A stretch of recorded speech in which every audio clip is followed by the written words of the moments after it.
Kata demokrasi pertama kali muncul di era Yunani kuno, tepatnya di kota Athena.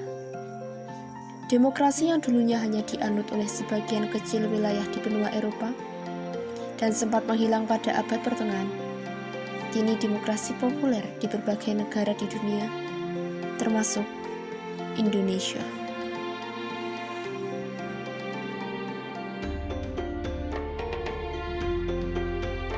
Dalam kehidupan sehari-hari, demokrasi dapat diterapkan dalam lingkungan keluarga, sekolah, masyarakat, maupun bernegara.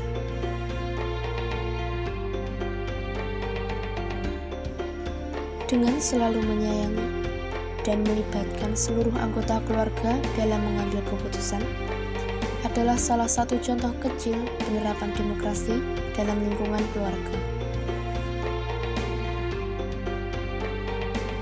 Sebagai seorang pelajar, kita harus senantiasa menerapkan demokrasi di lingkungan sekolah. Salah satunya melalui diskusi kelompok. Dalam diskusi, setiap anggota memiliki hak yang sama dalam menyampaikan pendapat.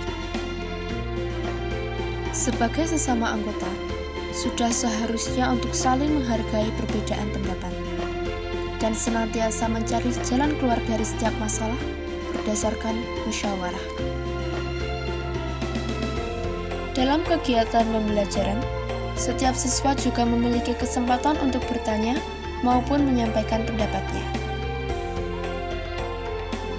Itulah beberapa bentuk penerapan demokrasi di lingkungan sekolah. Kan dalam pelanggaran hak dan kewajiban warga negara itu pastinya ada sesuatu atau menyebabkan hal tersebut terjadi.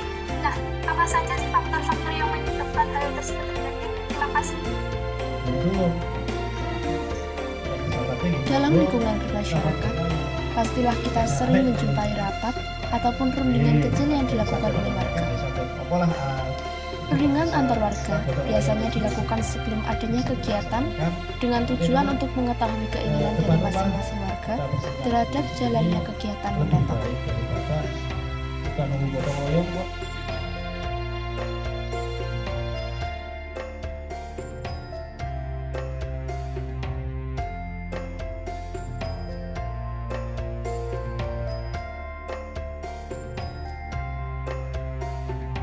Sedangkan demokrasi di lingkungan bernegara dapat ditunjukkan melalui pemilihan umum. KPU Makassar memastikan seluruh pemilih dapat menyalurkan hak pilihnya, termasuk pasien yang terkonfirmasi positif COVID-19. Pendataan terus dilakukan di tempat-tempat layanan kesehatan dan juga isolasi.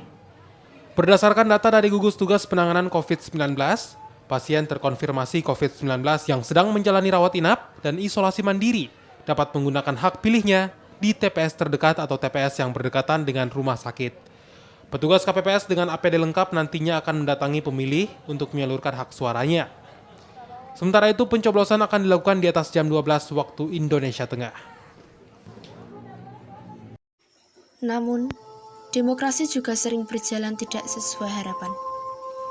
Tak jarang, penerapan demokrasi justru mengganggu ketenangan umum. Unjuk rasa berlangsung di kolong flyover Pasar Rebo, Jakarta Timur sambil membawa spanduk. Mahasiswa menolak kebijakan PPKM oleh pemerintah. Saat polisi akan membubarkan massa, kericuhan terjadi.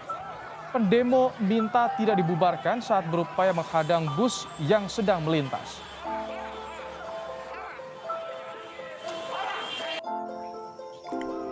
Semua tergantung pada kita.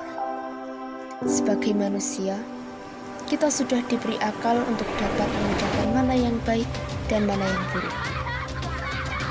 Akan tetapi, bukankah penerapan demokrasi secara bijak akan lebih membawa dampak positif bagi kita, orang-orang sekitar kita, maupun bagi bangsa Indonesia?